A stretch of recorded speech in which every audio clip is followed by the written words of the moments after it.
이제 코로나를 우리가 맞이한 뭐 금방 끝날 것이라고 기대를 했지만 이제 만 2년째를 우리가 맞이하고 있습니다.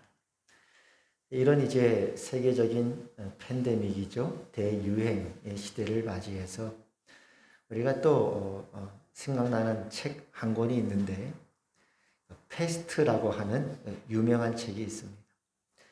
알베르 꽈미라고 하는 사람이 쓴 책인데요. 1, 2차 세계대전이 끝난 직후에 얼마 지나지 않아서 페스트라고 하는 이 책을 썼고 그 책이 그 당시에 한 65만 권이 팔렸습니다. 세계적인 베스트셀러가 됐고 지금까지도 500만 권이 팔렸다고 전해지는 아주 그 유명한 책이죠. 아마 읽어보지 않은 분들도 들어는 봤을 법한 그런 책 제목들입니다. 그 책의 내용이 이제 이런 내용이에요. 어느 한 마을에 그 중세 시대의 그 공포의 대상이었죠. 쥐를 통해서 주로 전염된다고 하는 그 페스트가 어느 한 마을을 덮치게 되었습니다. 그러자 이제 그 도시는 폐쇄하게 되었고 그 도시 속에 살고 있는 마을 사람들이 그 엄청난 재앙 앞에서 어떻게 각기 행동을 하는가, 반응을 하는가. 그렇게 행동에 따라 이제 이야기가 전개가 됩니다. 어떤 사람이 이제 도망을 가려고 합니다. 여보시오. 나는 원래 이 동네 사람이 아니요. 나는 여기 잠깐 취재차 들린 기자요. 난 이 마을과 아무 상관이 없는 사람이요. 그러니 빨리 내가 이 도시를 빠져나갈 수 있도록, 고향으로 돌아갈 수 있도록 도와주시오.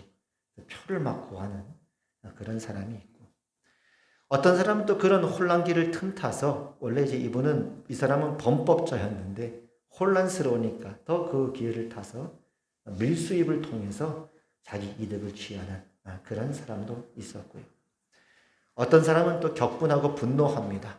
그러면서 이제 쥐를 저주하면서 이 망할 놈의 쥐 그러면서 분노하면서 페스트에 걸려서 죽어가는 그런 사람도 있었고 어떤 사람은 체념하는 사람도 있었어요. 아유 뭐 인생이 별거 있어. 페스트가 뭔데 인생이 페스트야. 그러면서 그저 허무하게 체념하면서 죽어가는 그런 사람도 있었습니다. 이런 여러 사람들의 그 등장인물 속의 주인공이 누구냐면 리유라고 하는 의사가 등장합니다. 그 의사는 몇몇 사람들과 함께 자원봉사대를 조직하고 또 보건의료 단체에 본인이 참여함으로써 적극적으로 그 페스트에 맞서고 또 그 재앙을 극복하고자 애쓰는 그런 사람들이 등장을 합니다. 마지막 그 소설 말미에 보면은 그렇게 여러 사람들이 투쟁을 하기도 하고 또 여러 모습들을 보이면서 봄이 됐는데 기적처럼 그 페스트가 사라집니다. 사람들이 막 환희하죠. 밖에 나와서 야 페스트가 사라졌다. 다시 쥐들이 보인다. 그러면서 쥐들이 그렇게 반가운 적이 없었겠죠.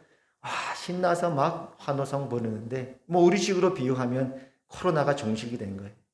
이제 다 마스크 벗고 나와서 막 환호하는 거죠. 그럴 때 그 주인공이 이렇게 속으로 되뇌입니다. 앞으로도 제2, 제3의 페스트는 반드시 올 것이다. 이렇게 소설이 끝납니다. 여기서 이제 작가가 말하는 페스트, 그가 전하고자 하는 메시지는 페스트가 단지 이제 어떤 전염병만을 말하는 것이 아니라 우리가 이 사회를 살아가면서 당하는 모든 부조리입니다. 부조리. 이렇게 사는 게 무슨 의미가 있는가? 죽음, 재앙, 전쟁, 이 모든 것들을 이야기하는 것이죠. 당시 이제 세계대전이 끝나고, 그 당시 서구 사람들이나 그 당시 사람들은 그야말로 충격 그 자체였겠죠. 수천만의 젊은이들이 다 죽어갔어요. 엄청난 공포였을 것입니다. 그 자체가 이제 페스트였죠.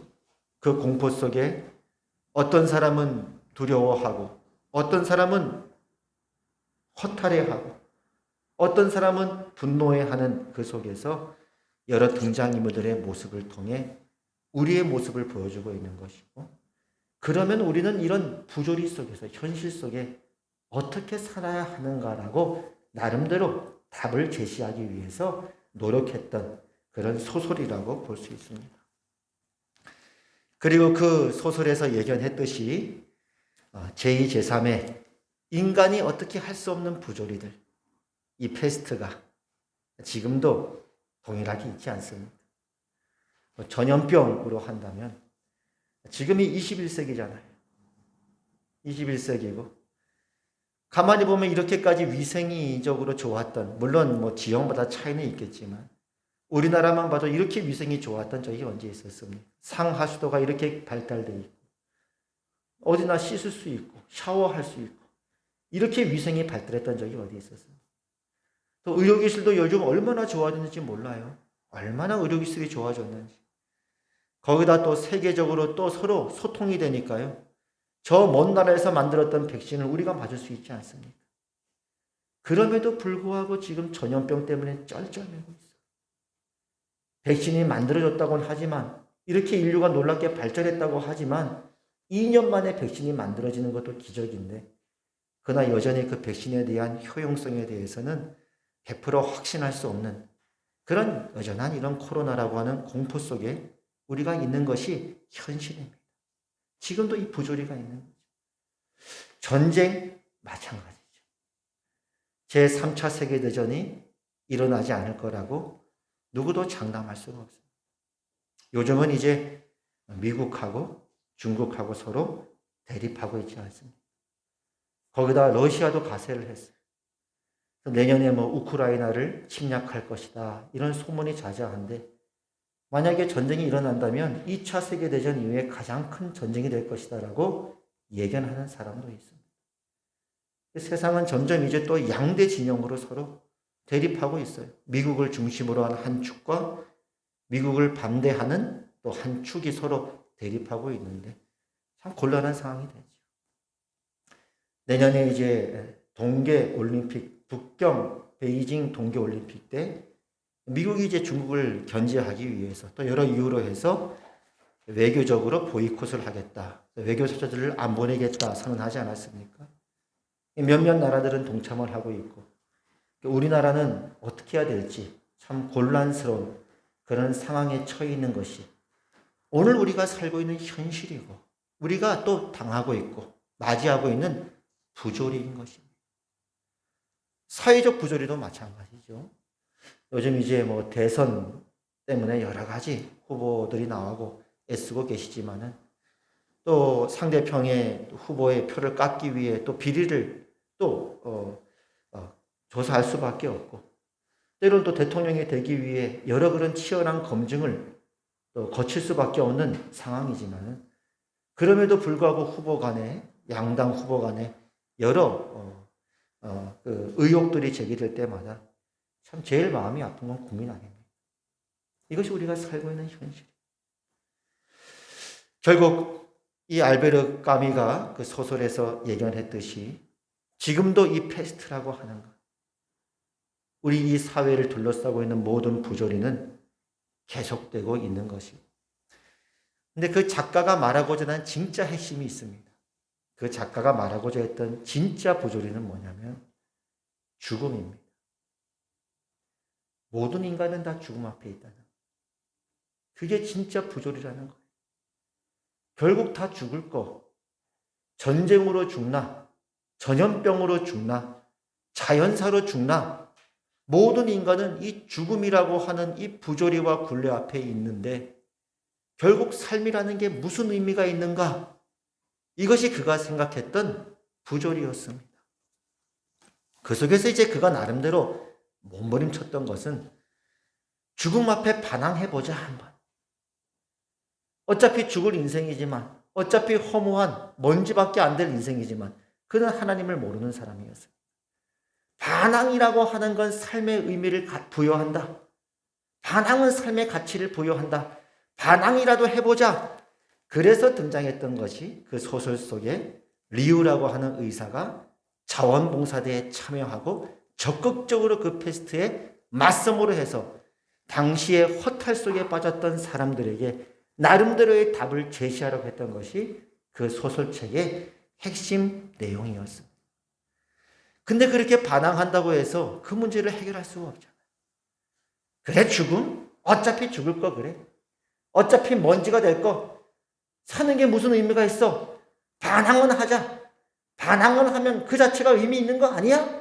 그렇게 했지만 그건 한계가 있을 수밖에 없죠. 결국 알베르 까뮈라고 하는 그 작가는 죽기 몇 년 전에 그 한계를 절감한 것으로 보입니다. 어떤 한 목사님을 찾아가서 거듭남에 대해서 물어보고 자기가 세례를 받을 수 있는지에 대해서 진지하게 물어봤다고 합니다. 그 작가, 페스트라고 하는 그 책을 쓴 그 작가가 정확하게 본 것은 우리가 살고 있는 현실입니다. 수천만의 젊은이들이 죽어가는 그 충격들. 한번 그 당시를 생각해 보세요. 그 중세시대 때만 해도 그 프랑스나 뭐 스페인이나 서로 싸운다고 해도 왕족끼리 싸우는 거잖아요. 결국은 서로 다 먼 인척이었어요. 프랑스 왕이건 스페인 왕이건 따지고 보면 몇 촌에 몇 촌 다 인척이었단 말이에요. 그러니까 칼 들고 뭐 창 들고 화살하고 싸움을 해도 그래도 인척간이기 때문에 상대편이 잘못했다, 졌다 하고 딱 항복하면 평화롭게 돌려보냈어요. 전쟁에도 그런 룰이 있었단 말이에요. 근데 그 지금까지 봤던 그 전쟁, 뭐 쏴라, 화살을 쏴라 이런 것이 아니라 완전히 새로운 양상이 뭐냐면 기관총이 등장해버린 1차 세계대전이거든요. 기관총이 등장해보니까 이건 뭐 말도 안 되는 그냥 무차별적으로 다 죽어버리는 거예요. 대량 살상이 일어나는 거예요. 그리고 2차 대전이 일어났는데 인류는 과학기술의 발전에 의해서 점점 더 문명화될 것이고 점점 더 잘 사는 세상이 될 거라고 기대했지만 결국 그것이 핵폭탄을 만들어 버려가지고 한 도시를 그냥 박살내버리니까 두려워지는 거죠. 무서워지는 거죠. 정말 이러다는 다 죽어 그렇게 되는 거죠. 이러다는 다 죽어. 그 두려움과 공포 속에서 그들이 느꼈던 그 두려움은 마치 패스트와 같은, 마치 코로나와 같은 그런 공포였을 것입니다. 그리고 그들이 맞닥뜨린 것은 그 모든 것에도 불구하고 결국 우리 인간이 맞닥뜨릴 수밖에 없는 죽음이라고 하는 이 굴레를 어떻게 할 것인가. 거기 어떤 사람은 도망가려고 그랬겠죠. 도망갈 수도 없지만 어떤 사람은 격분하는 거죠. 분노하는 거죠. 이게 뭐야? 세상이 왜 이래? 사는 게 왜 이래? 인간이 왜 이래? 어떤 사람은 체념하는 거죠. 인생이 그거지 뭐 어떡해. 그냥 살아. 어떤 사람은 반항하고 투쟁합니다. 그러나 그것도 한계가 있는 거예요. 이게 인류가 살아왔던 삶이에요. 그래서 여러분 뭐 세상에 보면 뭐 체념하고 산다, 뭐 거창하게 무슨 허무주의, 뭐 알아들을 수 없는 말을 하지만 쉽게 말하면 그냥 체념해 사는 거고. 그래도 뭐라도 해야 될 거 아니야? 반항은 해야 될 거 아니야? 뭐 그렇게 해서 뭐 실존주의 뭐 어쩌고저쩌고 하지만 뭐 어려운 말 쓰지만 쉽게 말하면 그냥 반항하며 살자 이거예요. 그거 외에는 답이 없는 거예요. 바꿔 말하면 답을 찾을 수 없는 거죠. 이렇게 한번 비유해 봅시다. 어떤 상자가 하나 딱 있어요. 이 상자를 열면 이 안에 인간의 모든 부조리, 죽음이라고 하는, 전쟁이라고 하는, 전염병이라고 하는 어찌할 수 없는 인간의 죄, 모든 부조리를 해결할 수 있는 해결책이 이 상자 안에 있는 거예요. 사람들이 막 노력하는 거예요. 이 상자를 열기 위해서. 아무리 애썼지만 열 수가 없어요. 그럼 어떡하겠습니까? 체념하든지, 분노하든지, 투쟁하든지, 뭐라도 할 거 아닙니까? 발로 차든지. 그것이 이 세상의 모습이죠. 근데 오늘 말씀이 놀라운 사실은 이 상자가 열리는 거예요. 하늘문이 열리는 겁니다. 천사들이 나타나 하늘문을 열고 오늘 이렇게 선포를 합니다. 2장 10절입니다. 천사가 이르되 무서워하지 말라. 한번 따라해 볼까요? 무서워하지 말라. 무서워하지 말라. 그 다음 이렇게 말씀합니다. 보라, 내가 온 백성에게 미치리. 온 백성. 왜 온 백성이죠? 왜 모든 백성이죠? 모든 사람은 다 죄와 죽음의 굴레 안에 있으니까. 그 문제를 해결해야 하니까. 이 부조리의 문제를 해결해야 되니까. 결국 인간이 흙으로 돌아간다면 사는 게 무슨 의미가 있는가? 왜 살아야 되는가? 그것이 부조리니까. 그 문제를 해결해야 되니까. 온 백성에게 미칠 큰 기쁨의 좋은 소식을 너희에게 전하노라. 너희가 갖고 있는 그 부조리에서부터, 그 죄의 문제에서부터, 그 죽음의 굴레에서부터 너희가 벗어나게 될 큰 기쁨의 좋은 소식이 있다는 거예요. 그 길이 열렸다는 거예요. 상자가 열렸다는 거예요. 하나님께서 그 하늘의 문을 열어주셨다는 거예요. 그 답을 보내주셨다는 거예요. 그게 11절입니다. 오늘 다윗의 동네에 너희를 위하여 구주가 나셨으니 곧 그리스도 주시니라. 상자를 열었더니 그 안에 아기 예수가 있는 것이. 그 옆에 십자가가 있는 것입니다. 예수님께서 십자가에 죽으심으로 우리의 죄 문제를 해결해 버린 것. 예수님께서 부활하심으로 우리의 죽음의 문제를 해결해 버리신 것. 예수님의 그 십자가와 부활이 우리의 죄와 사망의 문제를 해결하시는 하나님의 답이었고, 하나님께서 우리 인생을 그렇기 때문에 오늘 살아가는 하루하루의 삶을 의미가 있고 가치 있게 하셨다. 심지어 모든 것이 합력하여 선을 이루게 하셨다. 그리스도 예수 안에서. 이것이 바로 온 백성에게 미칠 큰 기쁨의 좋은 소식이라고 하나님은 우리에게 외치고 있는 것입니다. 그래서 성경에 보면요, 놀라운 말씀이 있는데요. 죽음을 조롱합니다. 사망을 조롱합니다. 사망아, 너의 승리가 어디 있느냐? 사망아, 너가 쏘는 것이 어디 있느냐? 사망이 쏘는 것은 죄요. 죄의 권능은 율법이라. 여기도 우리가 살아가는 부조리가 그대로 있는 거예요. 율법이 있어요. 하나님의 법조문이 있어요. 그 법조문은 거룩하고 의롭고 선한 것입니다. 그러나 문제는 우리의 죄예요. 그 법조문 앞에 우리의 죄가 드러납니다. 이게 우리 인간의 부조리예요. 그 죄의 결과는 사망이에요. 사망이 쏘는 것은 죄요. 죄의 권능은 율법이라. 어떻게 하겠냐는 거예요. 누가 이 인간의 굴레를 벗어나게 하겠냐는 거예요. 누가 죄의 문제를 해결하겠냐는 거예요. 누가 죽음의 문제를 해결하겠냐는 거예요. 이렇게 사는 것이 무슨 의미가 있냐는 거예요. 이렇게 말합니다. 우리 주 예수 그리스도로 말미암아 우리에게 승리를 주시는 하나님께 감사하노니. 할렐루야. 그러므로 그렇게 알베르 까비가 찾고 싶었던 삶의 의미와 가치가 기록되고 있습니다. 그러므로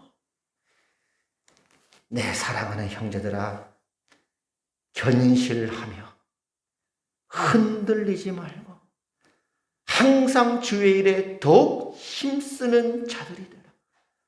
이는 너희 수고가 주 안에서 헛되지 않은 줄 알미라. 이것이 기독교의 영광입니다. 이것이 바로 복음의 영광입니다. 너희가 살아가는 게 의미가 있다. 너희의 수고가 헛되지 않다. 견실하며 흔들리지 말아라.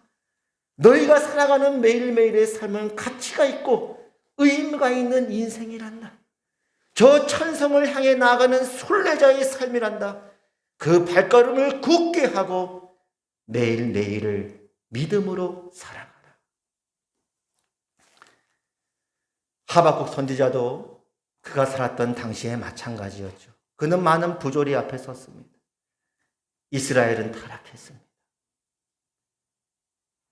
그리고 바벨론은 이스라엘을 침공해 올 것입니다. 공포가 있습니다. 절망이 있습니다. 근데 하박국은 도망갈 수가 없었습니다. 체념할 수도 없었습니다. 분노할 수도 없었습니다. 하나님께서 하박국에 주신 말씀은 의인은 그의 믿음으로 말미암아 살리라. 무화과 나무 잎이 무성하지 못한다 할지라도, 포도나무의 열매가 무성치 못하다 할지라도, 우리와 외양간에 소와 양이 없다 할지라도 나는 여호와로 말미암아 즐거워하며 구원의 하나님으로 인하여 기뻐하며 그 현실을 내가 받아들이고 그 현실의 무대 속에서 오늘을 살아가겠다. 할렐루야입니까?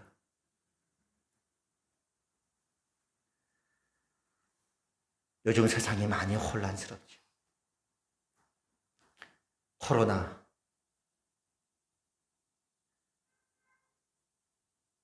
강대국 간의 대립, 대선 정국 가운데 여러 혼란들. 가까이서 보면 바로 내 옆에 있는 형제의 눈 속에 보이는 티, 내 아내 눈 속에 보이는 티, 내 남편 눈 속에 보이는 티, 내 자식들 눈 속에 보이는 티, 그리고 어느 날 거울을 보니 내 눈 속에는 들보가 있습니다. 오라, 나는 공고한 사람이로다. 이 사망의 문에서, 이 인간의 굴레 속에서 누가 우리를 구원할 수 있으리? 우리는 도망갈 틈이 없습니다. 도망갈 수도 없습니다. 매일매일 그 고단한 현실이 우리 앞에 들이닥칩니다. 내 안에 있는 들보가, 옆에 사랑하는 내 친구의 티가, 죽음과 공포와 위협이라고 하는 모든 위협 속에서 매일매일 그 현실이 우리 앞에 닥칩니다. 도망갈 틈이 없고 도망갈 수도 없습니다. 그렇다고 분노만 할 수 있는 것도 아니고 분노할 대상을 찾는 것도 한계가 있습니다. 정부가 문제다. 교회가 문제다. 누가 문제다. 저 사람이 문제다. 나이트클럽이 문제다. 노래방이 문제다. 분노하는 것도 한계가 있습니다. 그렇다고 체념만 하고 살 수도 없습니다. 왜 사냐곤 웃지요. 하하하. 그럴 수도 없는 거. 뭐라도 반항할 수도 없고 투쟁한다고 해결되는 것도 아니에요. 그러나 우리에게는 뭐가 있다고요? 큰 기쁨에 좋은 소식이 있는 겁니다. 할렐루야. 믿음의 눈으로만 볼 수 있는, 믿는 자의 눈에 열려지는 보라내가 온 백성에게 미칠, 지난 한 주도 고단한 인생을 살아간 너희에게, 삶의 의미를 찾고 있는 너희에게, 때로는 믿음의 시련 가운데 마음 아파하고 있는 너희에게, 때로는 주저앉고 싶은 너희에게 미칠 큰 기쁨의 좋은 소식을 전하노라. 오늘 다윗의 동네에 너희를 위하여 구주가 나셨으니 곧 그리스도 주시니라. 의인은 그의 믿음으로 말미암아 살리라. 이 시간 그 주님을 맞아드립시다. 도망가지 맙시다. 체념하지도 맙시다. 분노한다고 해결되지도 않습니다. 투쟁을 한다고 해결될 것도 아닙니다. 우리는 오직 믿음으로 사는 것이고 우리 각자에게 주어진 이 현실의 무대 속에 우리 각자의 발걸음을 하박국처럼 믿음의 선질처럼 그렇게 성탄의 주님을 맞이하며 살아가시는 여러분의 생애 되시기를 축복하고, 저는 여러분들이 능히 그렇게 그리스도 안에서 살 자임을 주님의 이름으로 확신합니다.